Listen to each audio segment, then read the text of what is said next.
नमस्कार, आप सभी का बहुत स्वागत है साधना न्यूज में और मैं हूं आपके साथ मनीष कुमार। मुख्यमंत्री doctor Mohan Yadav Madhya Pradesh state legal services authority द्वारा आयोजित वेस्ट जोन रीजनल कॉन्फ्रेंस में शामिल हुए।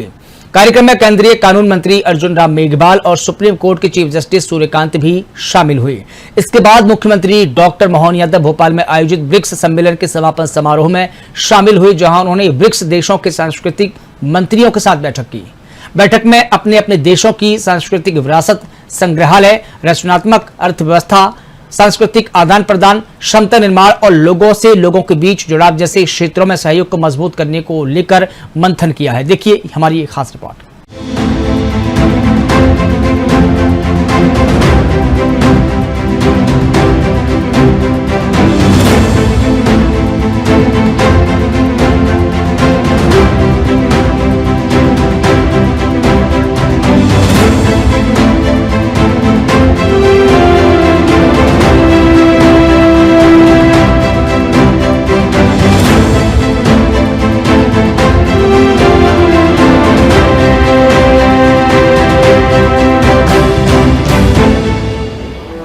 समाज के अंतिम व्यक्ति तक पहुंचाने और आम नागरिकों के लिए न्यायिक और विधिक सेवाओं की उपलब्धता को और अधिक प्रभावी बनाने के उद्देश्य से इंदौर के ब्रिलियंट कन्वेंशन सेंटर में वेस्ट जोन क्षेत्रीय सम्मेलन का आयोजन किया गया। राष्ट्रीय विधिक सेवा प्राधिकरण के तत्वाधान में आयोजित इस सम्मेलन में एकजुट आवाजें बेहतर कल विषय को केंद्र में रखते हुए न्याय तक पहुंच बढ़ाने, संवाद को मजबूत करने और समाज के विभिन्न वर्गों को न्यायिक व्यवस्था से जोड़ने पर चर्चा हुई। सम्मेलन में मध्य प्रदेश के मुख्यमंत्री डॉक्टर मोहन यादव भी मौजूद रहे। कार्यक्रम में न्याय तक पहुंच को केवल कानूनी प्रक्रिया तक सीमित न रखते हुए उसे सामाजिक समावेशन, समान अवसर और नागरिक अधिकारों से जोड़कर देखने पर जोर दिया गया। वहीं मुख्यमंत्री डॉक्टर मोहन यादव ने अपने संबोधन की शुरुआत भारतीय न्याय परंपरा और सम्राट विक्रमादित्य के प्रसंग से की। उन्होंने कहा कि भारत में न्याय की परंपरा बेहद पुरानी है और राजा के लिए न्याय करते समय व्यक्तिगत रिश्तों से ऊपर उठना सर्वोच्च कर्तव्य माना गया। मुख्यमंत्री ने बताया कि जब सम्राट विक्रमादित्य विजय पताका फहराकर सिंहासन पर बैठे, तब विदेशी आक्रांता रहे उनके पत्नी के तीनों भाइयों यानी सालों को बंदी बनाकर उनके सामने पेश किया गया। मुख्यमंत्री ने इस प्रसंग के जरिए संदेश दिया कि न्याय के सिंहासन पर बैठने के बाद राजा के लिए अपना पराया नहीं होता, न्याय सर्वोपरि होता है। मुख्यमंत्री ने कहा कि भारत में न्याय केवल कानून की किताबों तक सीमित नहीं रहा। गांव में पंच परमेश्वर की अवधारणा से लेकर भारतीय इतिहास और धार्मिक परंपराओं तक न्याय और संवाद को महत्वपूर्ण स्थान दिया गया है। जिस जगह ये न्याय मीमांसा हो रही है, ये धरती कई कारणों से मालवा की धरती वैसे तो सदैव विश्व के वंदनीय देशों में से एक भारत की भूमि हमारी सम्राट विक्रमादित्य के काल, उसके पूर्ववर्ती हरिश्चंद्र के काल, हर एक बार हर एक स्थान पर कदम कदम पर न्याय के उत्कृष्ट उद्भट उदाहरण मिलते आए हैं। लेकिन अभी अभी ज़्यादा पुरानी बात नहीं है, लगभग 250 से 300 साल पहले इसी नगरी प्रजावत्सल, धर्मनिष्ठ, न्याय और सुशासन के प्रतिमान स्थापित करने वाली लोक माता अहिल्या महारानी की ये नगरी है। मैं आप सबका उस नाते से भी अभिनंदन करता हूं। कोई शासक न्याय करने में पुत्र और प्रजा में कोई अंतर न करे, ये उदाहरण भी यही होलकर महारानी अहिल्याबाई के माध्यम से मिला है। गलती गलती होती है, न्याय न्याय होता है। महारानी अहिल्याबाई ने अपने एकमात्र पुत्र को गलती होने पर उसी समान दंडित किया जैसे वो सामान्य रूप से न्याय सिंहासन पर बैठकर कोई भी न्यायाधीश करता है। ऐसे एक उदाहरण 2000 साल पहले विक्रमादित्य का है। विक्रमादित्य शकों को पराजित करते हुए देश भर में, दुनिया भर में अपने शासन की सुव्यवस्था के उत्कृष्ट उदाहरण स्थापित करते हैं। और काल के प्रवाह में घटनाक्रम ये होता कि विदेशी शासक के आक्रांता की बेटी से उनका विवाह भी हो चुका होता है और विवाह के बाद जैसा होता है कि विक्रमादित्य अपने विजय पताका फहराते हुए आखिरी में सिंहासन रूढ़ होते हैं और विदेशी आक्रांता के नाते से उनके पत्नी के भाई तीनों को बंदी बनाकर उनके सामने लाते हैं और न्याय का घटनाक्रम घटता है। और जैसे अपने वो एक तरह से अपने पत्नी के भाई मतलब उनके साले हुए और उनको लेकर के सामने विचार के लिए जब विषय आता है तो दोष सिद्ध हो रहा है और दोष सिद्ध होने में बीच में विघ्न आता है। पत्नी खड़ी हो जाती है हाथ जोड़ करके कि आप महाराज कुछ भी करिए, ये मेरे तीनों सगे भाई हैं, कृपा करके इनके पर दया करिए, इनके पर दया करने से मेरे भाई की जान बचेगी। आप चाहो सारी जिंदगी इनको जेल में रखना हो रखो, जो करना हो करो, लेकिन कृपा करके इनके प्राण दान देने का कष्ट करें। विक्रमादित्य एक तरफ अपनी पत्नी को देखते, दूसरी तरफ न्याय की उद्भट परंपरा, हमारी उज्जवल परंपरा को देखते हैं। वो खड़े होकर के निर्णय करते कि भाग्यशाली तुमने तुम्हारा पक्ष रख दिया, लेकिन मैं व्यक्तिगत जीवन के लिए नहीं खड़ा हूं। मेरे लिए भारत की इस न्याय व्यवस्था की परंपरा में हमारा न्याय देरी से दिया गया न्याय भी अन्याय के बराबर है और ये भले ही मेरे सगे साले हैं, लेकिन इनके लिए अब इस समय एक क्षण के लिए भी जीवित रहना ये न्याय के साथ अन्याय होगा। इसलिए इसी समय हाथी के पैरों के तले कुचलवा के मरवाने की मैं राजाज्ञा जारी करता हूं। यह हमारी उत्कृष्ट परंपरा न्याय के संबंध में ऐसे एक नहीं सैकड़ों उदाहरण हैं जिनके माध्यम से जब न्याय की बात होती तो मुझे अत्यंत प्रसन्नता है। राष्ट्रीय विधिक सेवा प्राधिकरण के द्वारा न्याय व्यवस्था से जुड़े हुए सभी विषयों के लिए सभी सम्माननीय अलग अलग हमारे विचार प्रवर्तकों ने सच में वो हमारा गौरवशाली अतीत को जीवंत किया है। मैं मध्य प्रदेश सरकार की ओर से आप सबका वंदन करता हूं, अभिनंदन करता हूं। कार्यक्रम तो कई होंगे, कई होते भी रहते हैं, लेकिन कार्यक्रम को करते करते उनकी आत्मा को झकझोर दे, आनंद से विभोर कर दे, उस क्षण की प्रशंसा करना और उस क्षण का आनंद लेना, ये सच में दोनों प्रकार से मैं अपने आप को महसूस कर रहा हूं। मैं हमारे न्याय के सारे न्यायमूर्तियों का अभिनंदन करता हूं, जोरदार अभिनंदन आपकी तरफ से भी। और हम सब आज के इस अवसर पर ये पवित्र उद्देश्य के कारण से यहाँ इकट्ठा है, जिसकी थीम ही एक आवाज सशक्त भविष्य, संवाद, गरिमा, समावेशन के माध्यम से न्याय पहुंचना है।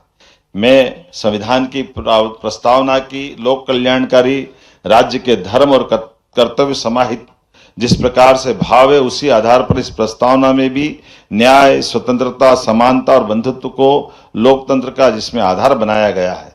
सम्मेलन की थीम संविधान की प्रस्तावनाओं के मूल भाव को साकार कर रही है। मुझे प्रसन्नता है सम्मेलन के मध्यस्थता के माध्यम से छोटे छोटे विवाद का निपटान, केस पेंडेंसी को कम करने जैसी गंभीर विषयों पर भी मंथन हो रहा है। और वैसे तो हमारी परंपरा वास्तव में न्याय की परंपरा पंच परमेश्वर की अवधारणा रही है, जिन्होंने कभी समझाकर, कभी संवाद से, कभी समझौतों से विवादों को सहजता से सुलझाया है। गीता का ज्ञान भगवान कृष्ण के उस महाभारत के उस दृष्टांत के साथ भी आता है कि उन्होंने 5 गांवों से भी समाधान का मार्ग खोजने का प्रयास किया, उससे वो भीषण समर टल सकता था। हमारे संविधान में हजारों वर्ष की भारतीय न्याय परंपरा आधुनिक लोकतांत्रिक मूल्यों का उत्कृष्ट संगम है। यह देश का न्याय विधान है। न्याय के मंदिर हमारे न्यायालय हैं। भारतीय अदालतों को न्याय के मंदिर में लोग श्रद्धा से न्याय मिलने के मंदिर के नाते से देखते हैं। नागरिक न्याय मिलने के भरोसे से न्यायालय की चौखट पर कदम रखते हैं। मैं आज के इस अवसर पर पुनः इस विचार विमर्श के साथ हमारी सरकार के द्वारा भी कई प्रकार के कामों के साथ हमारी इस व्यवस्था में मदद करने के लिए कदम से कदम मिला करके जुडिशरी की भावना के अनुसार सरकार अपने सारे संसाधनों के साथ सदैव प्रतिबद्ध है। और चूंकि यशस्वी प्रधानमंत्री के नेतृत्व में हमारे देखते देखते कितने प्रकार से बदलाव हो रहे हैं, मुझे इस बात की प्रसन्नता भी है कि हमारा वो अंग्रेजों के समय का न्याय बदलने का भी यही स्वर्णिम समय चल रहा है, जिसके कारण से नए प्रकार से तीनों प्रकार के बदलाव के दौर से सहजता के साथ पूरा समाज बदला है।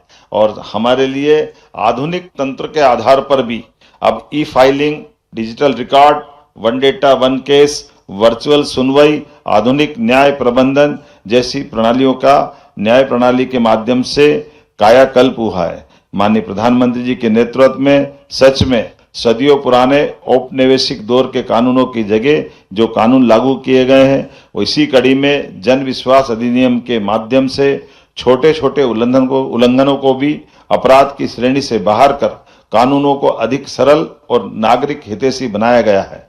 और लोक कल्याणकारी राज्य के नाते से हम भी इसी दिशा में लगातार आगे बढ़ रहे हैं। हमारे सरकार के माध्यम से भी सभी प्रकार के प्रबंधन किए गए हैं। और जैसा कि अभी वर्तमान के माहौल में हमने सबने देखा है, अभी से थोड़े दिन पहले ही संविधान की अनुच्छेद 44 में राज्य भारत के सभी क्षेत्रों के नागरिकों के लिए एक समान नागरिक संहिता के संबंध में जब अपेक्षा की गई, तो मुझे इस बात की प्रसन्नता है बीते समय हमारे बीच माननीय न्यायमूर्ति रंजना देसाई समिति के अनुशंसाओं के आधार पर हमने अपनी विधानसभा से समान नागरिक संहिता विधेयक को अपनी विधानसभा में पारित करके हमारी प्रतिबद्धता सिद्ध की है कि हाँ, न्याय में धर्मों का सबका सम्मान तो होगा, लेकिन न्याय के लिए सर्वधर्म सद्भाव का भाव बनाए रखने के लिए शासन हिंदू, मुसलमान, पारसी, ईसाई में फर्क नहीं करेगा।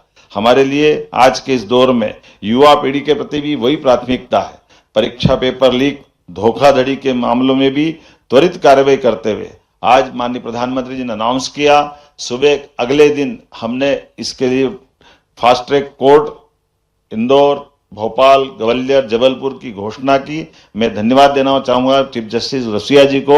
शाम को आपने अपॉइंटमेंट भी किया और एक दिन के 24 घंटे के अंदर ये चारों फास्ट ट्रैक कोर्ट का गठन हो करके हमने हमारी कार्य प्रणाली जनता के सामने लाने का प्रयास किया है।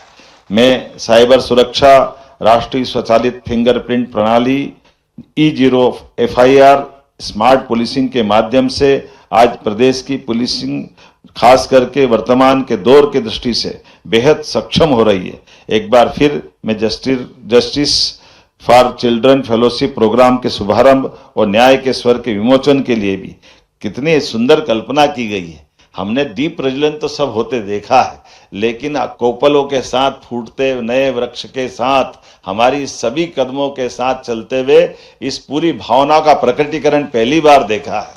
और इसी प्रकार से ये सुंदर आयोजन में जो सुंदर कल्पना की गई, सभी अतिथियों को बताना चाहूंगा और अतिथियों के सामने आगंतुक सभी मित्रों की तरफ भी एक एक जस्टिस को जिस प्रकार से हमारे दिव्यांग भाई बहनों के स्कूल से ला करके उनके माध्यम से न केवल सम्मान कराया गया, बल्कि एक सुंदर कार्ड के माध्यम से उनका स्वयं का चित्र भी दे करके उसमें अपना प्यार का जो स्नेह दिखाया है। सच में मैं ये कल्पनाशीलता के लिए भी बधाई देना चाहूंगा एक बार फिर इस पूरे आयोजन के लिए।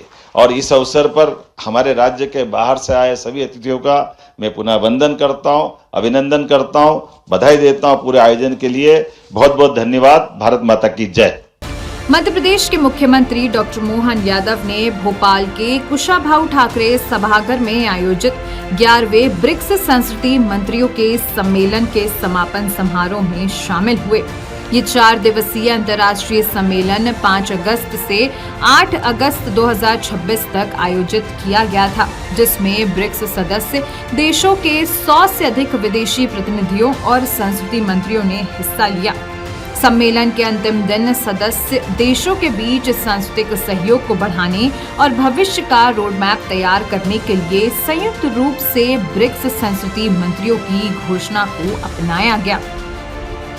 बैठक के दौरान विभिन्न देशों की सांस्कृतिक विरासत, संग्रहालय के आधुनिकीकरण, रचनात्मक अर्थव्यवस्था और लोगों से लोगों के बीच जुड़ाव को मजबूत करने पर विशेष मंथन हुआ।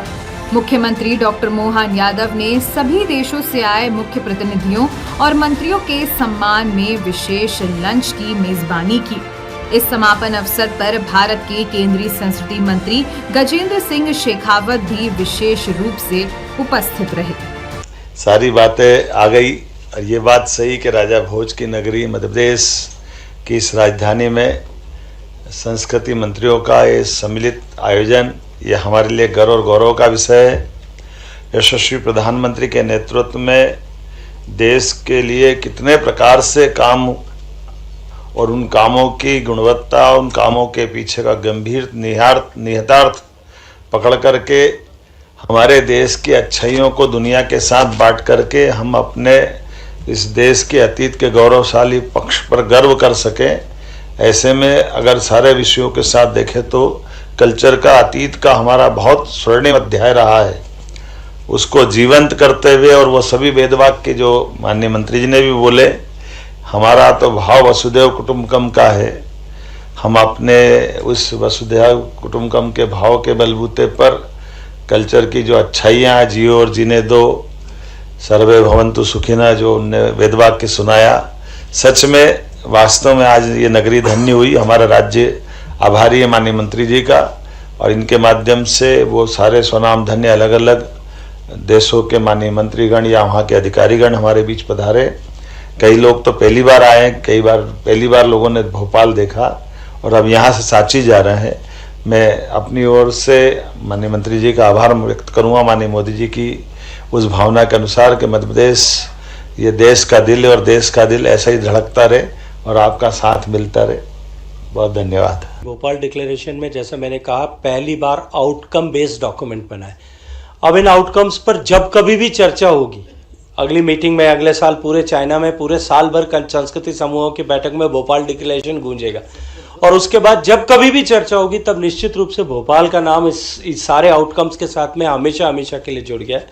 तो मैं मानता हूँ कि ये माननीय मुख्यमंत्री जी, माननीय चीफ सेक्रेटरी साहब, इन सब ने जो भाव व्यक्त किया, मैं भी उसके लिए मध्य प्रदेश का बहुत सारा धन्यवाद।